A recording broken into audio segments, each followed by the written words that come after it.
पुस्तकांचं वाचन कर. इश्श, आता ह्या वयात कसं वाटत ते? हे बघ सावित्री, तू मला लग्नाच्या वेळेस वचन दिलं होतंस, आता नाही म्हणू नकोस. हे तुला करावंच लागेल. आजपासून तुझा अभ्यास सुरू. अहो, पण लोक काय म्हणतील? किती बदनामी होईल आपली. लोक तू करतील आपल्यावर. स्त्रिया या घरातल्या कामातच बऱ्या वाटतात. असं बाहेर जाऊन नाही हो. बरं असू द्या, ही पुस्तके राहू द्या बाजूला. मला लय काम आहे ती. अरे बाळा, गप माझी सोन्या, तुला काय हवंय? का रडतेस? अगं बाई, ह्याचं अंग तर लय तापलंय. हे पण घरी नाहीत. आता मी काय करू? सावित्री, अगं ये सावित्री, किती रडतोय तुझं बाळ? काय झालंय त्याला? होय ग पारू, रात्रीपासून लय रडायला लागले बघ. काय ठाऊक काय झालंय? अंग बी लय तापलंय. अगं सावित्री, अगं याचं अंग तर इसवळ तापलंय. होय ग पारू, आता मी काय करू? अगं सावित्री, मी तर भूतबाधा आहे. भूतबाधा. काय भूतबाधा? माझ्या लेकराला भूताने झपटलंय? नाही नाही, असं होऊच शकत नाही. होय सावित्री, असं झालंय. याच्या पापण्या बघ कशा लाल झाल्यात. मग आता मी काय करू? हे पण घरी नाहीत. अगं तुझं पोरगं लय तापले. आता रडत बसू नकोस, लय वाया घालू नकोस. आपल्या गावाबाहेर मांत्रिक बाबा आले, लय जालिम उपाय करतात ते. त्यांच्याकडे घेऊन जा त्याला. वाटलं तर मी येते तुझ्या संग. होय होय, चल लवकर, माझं लेकरू लय तापले. बाबा, ते बघा, एक बाई आपल्या बाळाला घेऊन येत आहे आपल्याकडे. म्हणजे आज आपली कमाई होणार. बाबा, माझ्या बाळाला वाचवा. बाबा, माझ्या बाळाला वाचवा. त्याचा वीज सारखं तापले. बाबा, काहीतरी करा. बाबा, काहीतरी करा. तुझ्या बाळाला भूतबाधा झाली आहे. कसली भूतबाधा बाबा? बाई, तुझ्या बाळाला विहिरीच्या भूताने झपटलंय. काय? विहिरीतल्या भूताने? मग काहीतरी उपाय सुचवा बाबा. मी माझ्या बाळासाठी काय पण करीन. बाई, तू काळजी करू नकोस. बाबांवर विश्वास ठेव. सगळं काही चांगलं होईल. थोडा धीर धर. कसा धीर धरू बाबा, कसा धीर धरू? तुला तुझ्या बाळासाठी बळी द्यावा लागेल. म्हणजे तुला एक बकऱ्याचा नैवेद्य द्यावा लागेल. ठीक आहे बाबा, मी माझ्या बाळासाठी वाटतेन ते करेन. पण माझं बाळ वाचलं पाहिजे. माझ्या बाळाला वाचवा बाबा. बाई, तुला काय करायची गरज नाही. तू फक्त पैसे दे, नैवेद्य आम्ही करू. ठीक आहे बाबा, मी वाटेल तेवढं पैसे देईन, पण माझं बाळ वाचलं पाहिजे. हे घे अंगारा, दिवसातनं 2 वेळेस लावत जा बाळाला. बाबा की जय, बाबा की जय. बाबा बोले, बाबा बोले.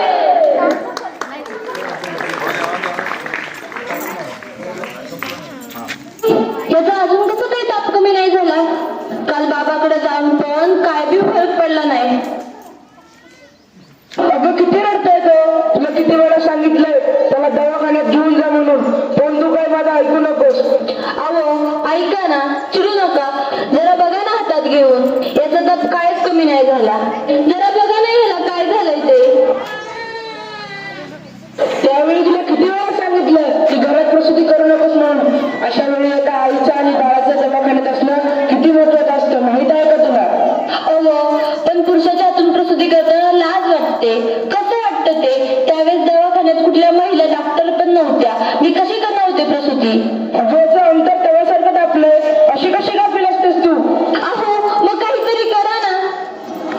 दादा, लवकर जाऊन वैद्यांना बोलव. हे काय करतेस तू? मी याला देवाचा अंगारा लावते. बसकर सावित्री, हा सर्व अंधविश्वास असतो. अहो, जरा विश्वास ठेवा. हे बघा, याचा ताप कमी होतोय.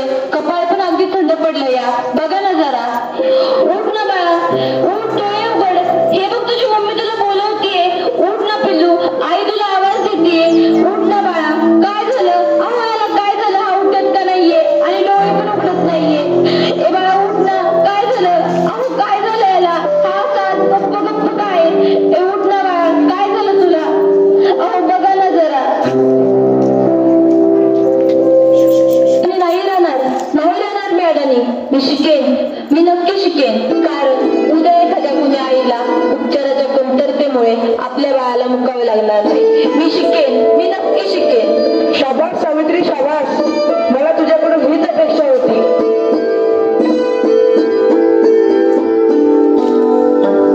अगं बाई, मला माहितीच नव्हतं सूर्य हा पृथ्वीच्या गोल फिरतो. अगं, सूर्य पृथ्वीच्या गोल फिरत नाही, पृथ्वी सूर्याभोवती फिरते. समजलं? चल गावठाण. तुम्ही मला सारखं सारखं गावंढळ म्हणत जाऊ नका.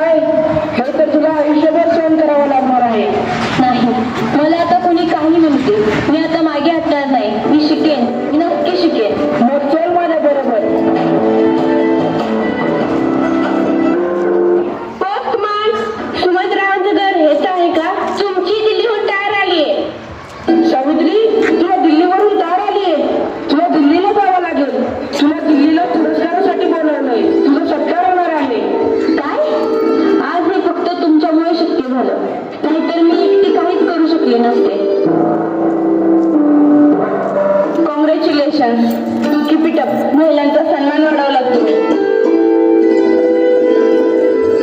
आज माझ्या हातात ही डॉक्टरकीची पदवी नसून उद्याच्या त्या सोनेरी क्षणाची चावी आहे. तिच्यावर आजपर्यंत फक्त अंधविश्वास व नकारवक्तेचे कुलूप लागले होते.